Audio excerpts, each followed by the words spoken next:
Now I know what you're thinking. This new Land Rover Discovery, well, it's gone a bit soft. It's built on a Range Rover platform now. There's better safety stuff, better technology, better on-road manners. Hell, you can even choose between one of two 4-cylinder diesel engines.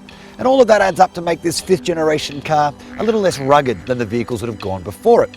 But Land Rover tells us that is absolutely not the case. In fact, they declare this car the most capable disco ever. So we're here in Australia's Red Centre to take a closer look.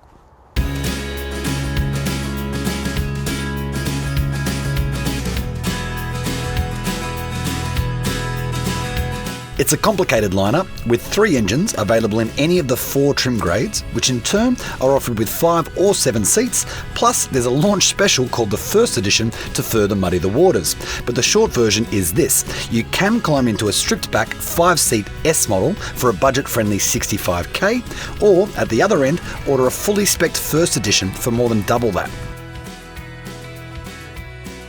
Land Rover has attempted a sleeker, more urban design this time around, only without losing all of its boxy heritage. And while company executives are privately concerned it might turn off some of the purists, we actually quite like it. Inside, it's a picture of premium, with soft touch cabin materials and a stylish, unfussy dash setup that oozes a sense of considered quality.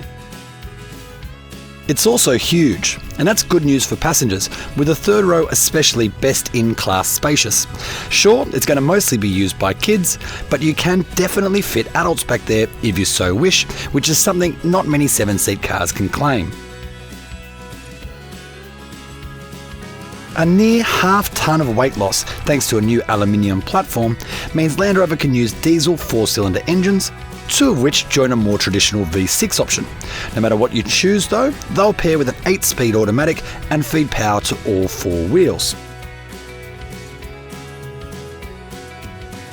We put this new disco through its paces in Australia's Red Centre, setting it to work on the sealed roads and red dirt tracks that encircle Uluru.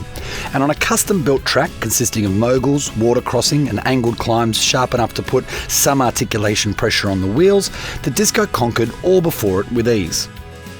It must be said though, there was nothing on offer that would genuinely challenge it, but equally, the disco always felt like it had a little in reserve too.